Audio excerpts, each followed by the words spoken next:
building a better Bay Area. Moving forward, finding solutions. This is ABC7 News. Hi there, I'm Kristen Z. You're watching Getting Answers live on ABC7. We ask experts your questions every day at 3 to get answers for you in real time. Today, can your hair be the key to cleaning up oil spills and other contaminants in our waters? A San Francisco-based environmental group thinks so. We'll show you how they're turning donating hair or donated hair into absorbent mats. Also, is fear of getting someone deported keeping San Francisco DA Chesa Boudin from getting drug dealing convictions amid the fentanyl epidemic? Our media partner, the San Francisco Standard, will be here to share what they found.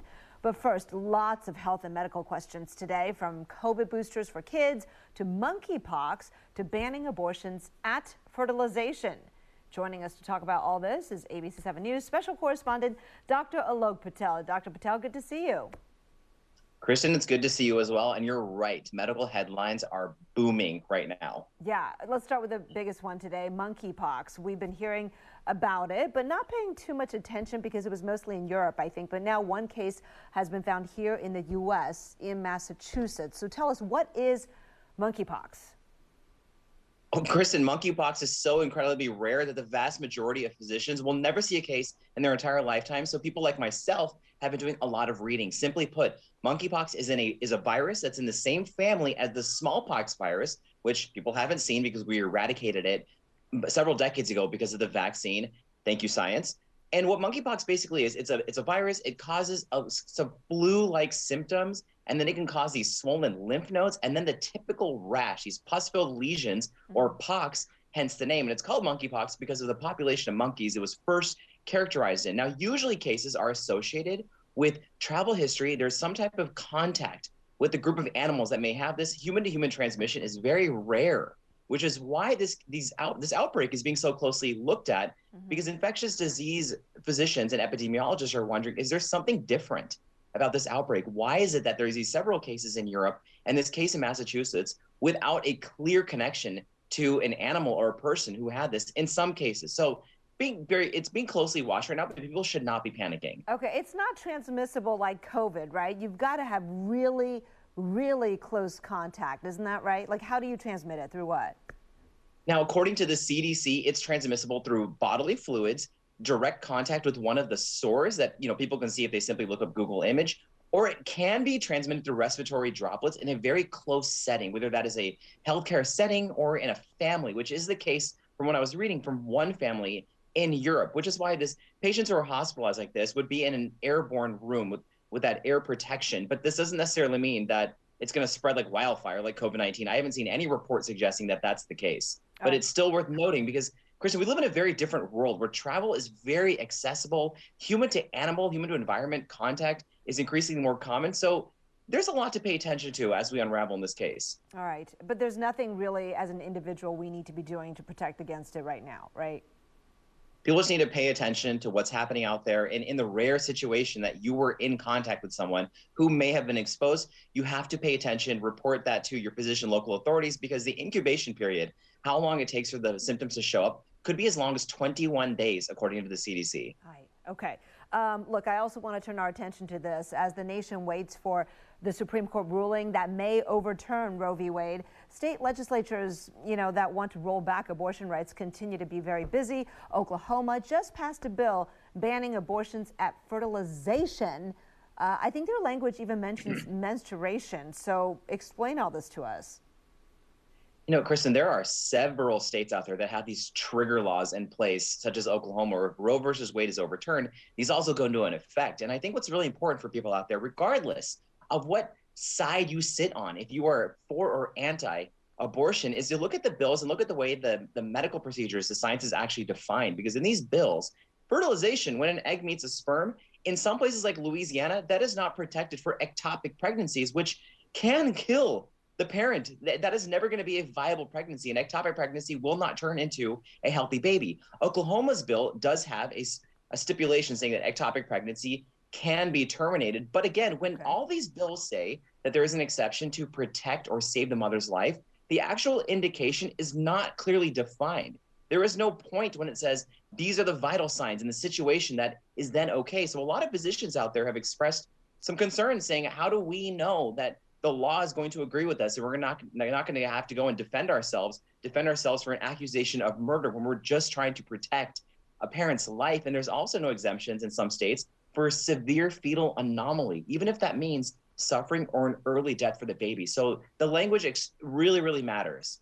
Right. And again, this is, not targeting the pregnant woman. This would be like someone who aided, like you said, a doctor or whatever, right? So people who don't want to be sued after the fact for having done something to help, right? Absolutely. And we're already hearing reports in certain states like Texas where pharmacists are afraid of filling certain prescriptions. And, this is going to have a ripple effect, unfortunately. And I've actually had comments on social media, people saying, hey, why don't you stay out of it? And if people have a problem in their state, they can fly to another state and get an abortion. That just proves the fact that some of these bills could widen disparity, because people who don't have the resources, who don't have paid maternity leave, who may have a high-risk pregnancy, are then going to be in a very peculiar and dangerous situation. All right, I want to turn our attention to COVID. There's more and more evidence of a relapse for a percentage of people who finish their course of Paxlovid, the antiviral treatment. This didn't happen in clinical trials, really. Why is it happening in real life? There's a preprint study, Kristen, that's about the recrudescence of COVID-19 and Paxlovid. Fancy way of saying that it comes back. And this is a preprint study, which means it's not been peer reviewed. And the important thing to take away is it doesn't look like the virus is mutating against Paxlovid or there's some new immunity evasion. What it looks like, what the speculation is that the drug dose is actually too low. Now, again, this is just an early hypothesis that needs to be peer reviewed. I think the important thing for people to know is that Paxlovid is still doing its job in preventing hospitalizations. This is not any cause for panic out there. But if people had that resurgence of symptoms, they're still positive, they're still potentially infectious. And I do think that there needs to be a change in guidelines for people who are high risk, such as those who are immunocompromised, in what dose they get or how long they should be taking the drug. Right. I was just going to say, is it the dose or is it the, the length? Like maybe we need a 7-day treatment or 10-day treatment, instead of a 5-day one. And currently it's 5, right? So let's say you don't want the relapse. Can you just get another 5? What should you do? We are waiting to see those formal recommendations, and I suspect it's going to be either an increase in the dosage or an increase in length. I've seen both of them being thrown out right now by scientists, and I am reading along all this just as everyone else is. Right. Okay. CDC panel today endorsed Pfizer's COVID booster for kids 5 to 11. How quickly do you think CDC Director Rochelle Walensky will sign off? I think she's going to immediately. I would expect to see this signed off tomorrow morning. There are already parents who are waiting to get their children the booster. There are healthcare clinics, pediatricians, family practice doctors who are ready. But Kristen, I hope that parents out there, when they see this approval, they realize that there is a debate in the Advisory Committee of Immunization Practices, and they thoroughly vet all the data, openly say that they wouldn't approve any vaccine unless they would give it to their own kids. I hope that builds trust in the first 2 shots, because we still only have 30% of kids age 5 to 11 having received their first 2 Pfizer vaccines. We have to still focus on that deficiency before we turn all our attention to the booster, because presumably we're going to have lower than 30% of kids who are vaccinated getting a booster, which makes an overall very low percentage of kids age 5 to 11 who have 2 shots and a booster as cases are rising across the country. Sure. I mean, only 30% are fully vaccinated in that age group. So let's say even if half out of that group, gets the booster, that's still not a lot that are, fully protected. But I want to ask you, though, there are a lot of people, parents who say, look, I would put that into myself. I'm vaccinated and boosted. I'm just not sure about my kids because they're so young, because this is so new. What reassurances can you give them that there would be no reason to worry about like a longer term impact or downside? Well, the first thing I would tell all those parents out there is that I 100% understand the concern. We're all starting from a common place of wanting the best and wanting to protect our children. And we should be really listening to parents and hearing these concerns. The reassurance is that throughout history, the overwhelming majority of these very serious adverse effects from vaccines happened within the first 2 months, which is why you have this waiting period for an emergency use authorization. And in all clinical trials looking at vaccines for young kids, there were no serious adverse effects in these vaccines when they were approved. And what I said earlier, this committee by the CDC thoroughly looks at all the safety data, and they make an assessment about whether or not the benefit outweighs any potential risk. And regarding the booster shots in a lot of vaccines, the risks or the side effects that were noted in the clinical trial are things like soreness, redness, maybe a little bit of swelling where you got the injection, but nothing very serious. So parents really have to weigh that into account, ask all the questions, and once again realize that we're dealing with a very infectious virus. And for parents out there, especially with children who have underlying medical conditions, it can be devastating to get a COVID-19 infection if you're not protected. All right, Dr. Alok Patel, thank you so much for all that great info. Nice talking with you. See you next time. Likewise, Kristen. Thank you. Coming up next, have you ever thought about recycling your hair? Yep, the San Francisco company wants it, and they've got a really good reason. We'll explain next. All right, folks, you don't want to go away. This next segment is going to be awesome. Stick around.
Slowing climate change and improving the environment are key pillars in ABC7's effort to build a better Bay Area. Today, we're learning about a San Francisco nonprofit that's giving us a way to all be eco-heroes. All you have to do is get a haircut.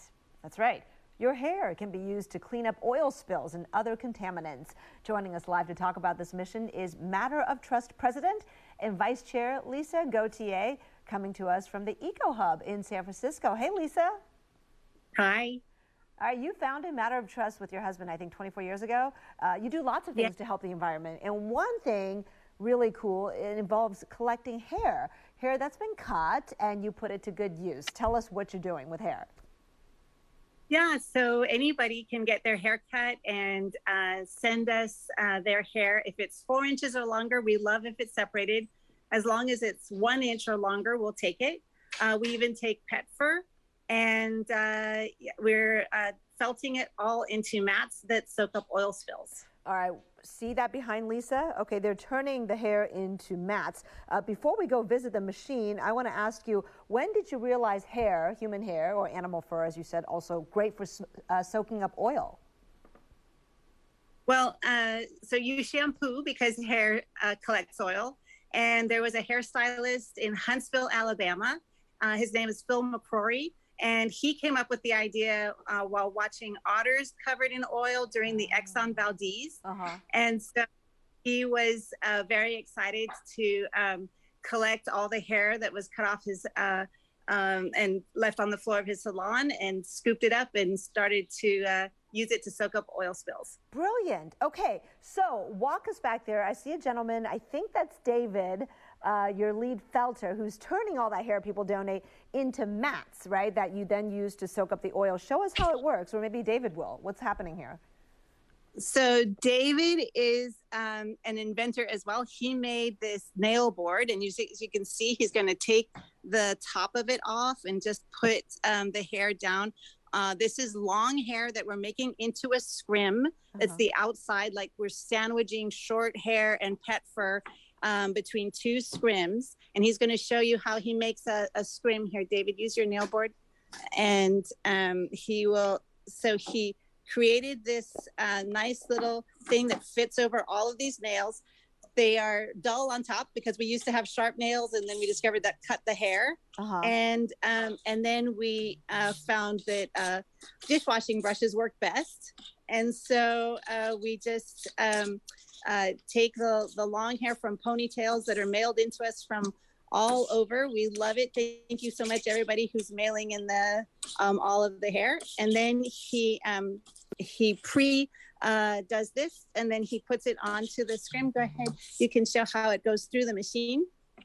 Yeah, I want to see that. I'm such a geek. I love this kind of stuff. All right. This is a needle punch machine, and it's dry felting, because wet felting is actually too tight, and we want air in pockets so that the oil and the water can all mix with the hair. Of course, that makes sense. Okay, so that's it. So now he's going to show you through. Yes, these needles just go up and down. They're jagged needles. Well, watch your hands. Oh my gosh, that makes me nervous.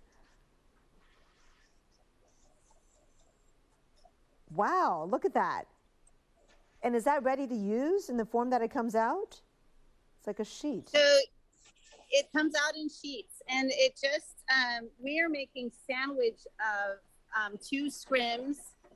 Hold on, when he goes through, he's gonna lift it up and show you how quickly it'll all just hold together, even just like that. Wow. Okay, so have these mats actually been used in any recent oil spills or any here in the Bay Area? Yeah, so we actually are using them more and more. Wow. Yeah, he can just show you. Look at how lacy that is. Right, and very absorbent. And that's just human hair. Yeah. Okay. And then this is a mat that he's finishing up here, so you can see this is 2 scrims with short hair and stuff in between. David, you want to just put this through? And you can see how much thicker it is. Right. And hair mats soak up 5 to 7 times generally of their weight, but can soak up between 3 and 9 times, according to NASA and the University of Technology of Sydney, Australia, who is doing a lot of research for us. This is just so fascinating. So did you say they have been used here in the Bay Area? Yes, so for La Costco Busan, the mats were used in the Ocean Beach, and here you can see we have some pictures. There's people at Ocean Beach using mats in 2007 when they washed up, and then we also they get used in storm drains. They're good at collecting litter and leaves, as well as all the oil that runs down, when rain or fog mixes with oil spots on the street. That's actually 50% of the oil that gets into our waterways. Lisa, this is incredible. We only have about a minute left, but I do want to show your hair salon. I know you have a hairstylist. Yes. and a client who's getting his hair cut today. So walk us over there. And so people can just make an appointment and come and get their hair cut with you guys? And yes, absolutely. We have volunteers here who are sorting through the hair, making sure there's no dirt or nails or rocks that'll break the needles.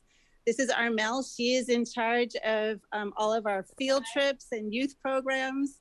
And here's Lisa Pomo, and she has a client today. And we have lots of animals donating pet fur as well, as you can see. Wow. Hi, Johan. Is that the client? Hi, Johan. Hi, Lisa. Donating your hair to a good cause there, right? Okay, so do you also partner with salons? Because if people can't make it to your, location here in San Francisco, they can still donate, right? Just go to matteroftrust.org. Absolutely. Yes, everybody can donate around the world. There are over 900,000 salons in the U.S. We would love to have as many individuals and salons and pet groomers donate their fiber as possible, please. Lisa Gauthier, Matter of Trust President, thank you so much for taking us on this tour of Eco Hub, which is doing great things there with our donated hair. Best of luck to you. Thank you so much. Thank you. All right, coming up next are immigration concerns shaping the policy of San Francisco District Attorney Chesa Boudin. Our media partner, the San Francisco Standard, will join us with that next. Commercial break. All right, we'll be right back, folks.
Your voice, your vote. The recall election of San Francisco District Attorney Chesa Boudin is coming up in about 3 weeks. Critics have taken issue with, among other things, Boudin's charging decisions.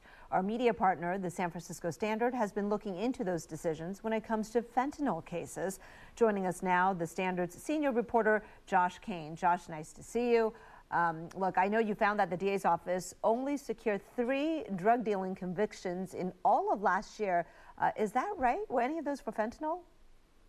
Hi, Kristen. Yeah, that is correct. And no, 0 of those cases were specifically for a conviction related to dealing the drug fentanyl, which has obviously been a huge issue here in San Francisco with the amount of people who have been dying of overdoses, especially over the last 2 years. Right. So how does that number, 3, compare to previous years or under past DAs? Yeah, what's interesting about the prosecutions and convictions under District Attorney Chesa Boudin is that he's a very progressive prosecutor, and he has changed up some of the policies in looking at how they can reduce harm.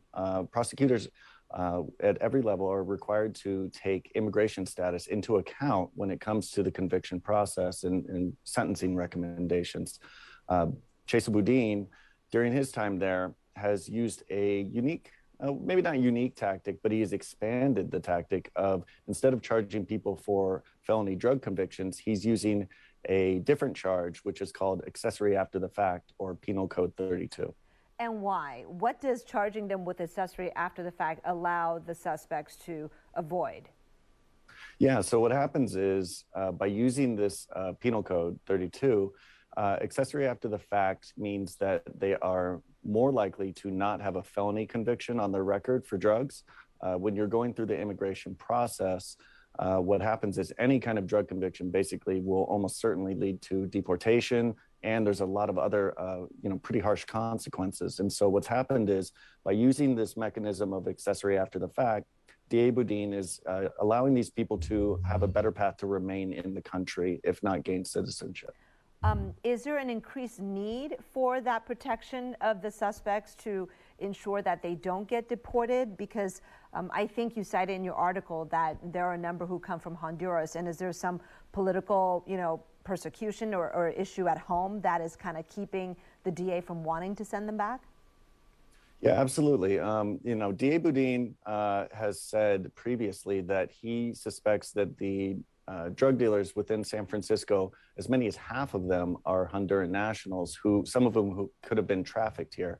And so by the fact that they could have been subjected to trafficking and are here against their will, if they were to be deported, there's suspicions that they could face retribution from cartels and gangs, that their families could face retribution. There's a very real concern when it comes to the immigration aspect of these conviction decisions. So if by law you do have to consider immigration in the charging decision, does that mean if the dealer, suspected dealer, were a U.S. citizen, for example, and not in danger of deportation, would a different charging decision be made then, because you don't worry about them getting deported? Yeah, I think DA Boudin would tell you no, actually, that he is trying to find the most equitable process in every case. And that's one thing that he has really hit on throughout. Now, the difference is that when you look at DA Boudin's predecessor, George Gascon, who's now the district attorney in Los Angeles and also facing a recall. And also progressive. And also very progressive.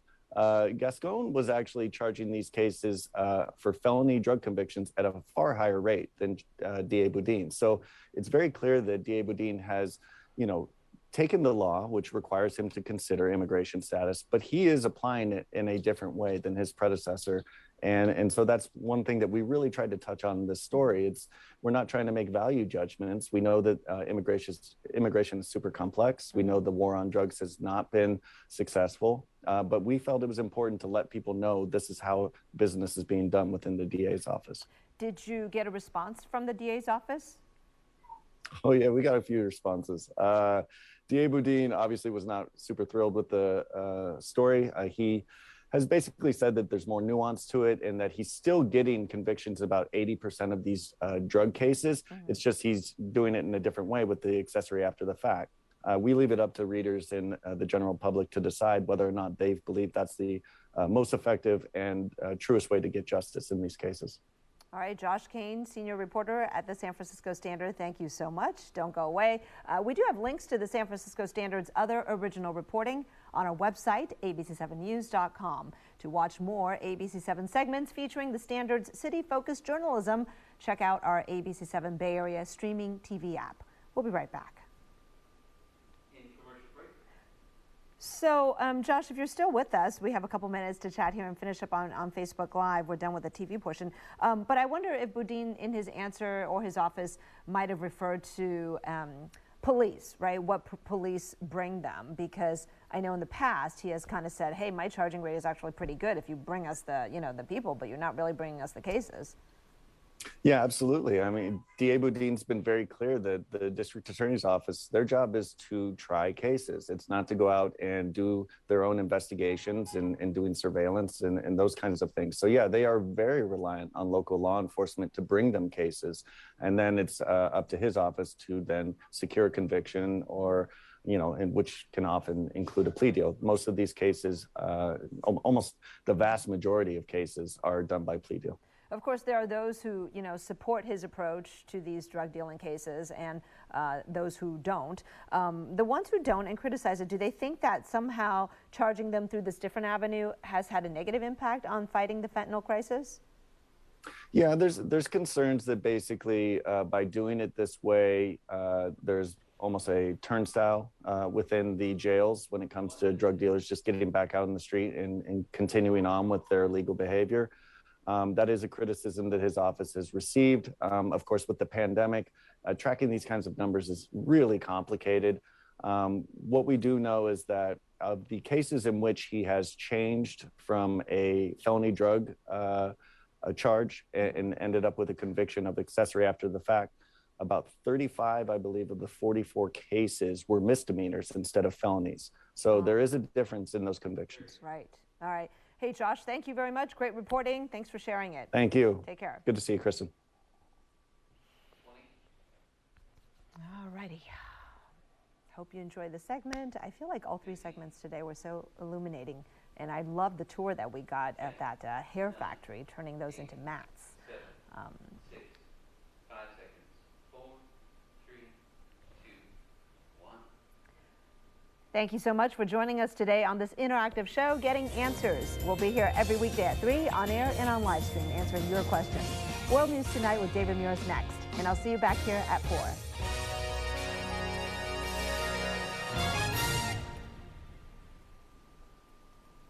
All right, good show, good show. Thanks, Sherry.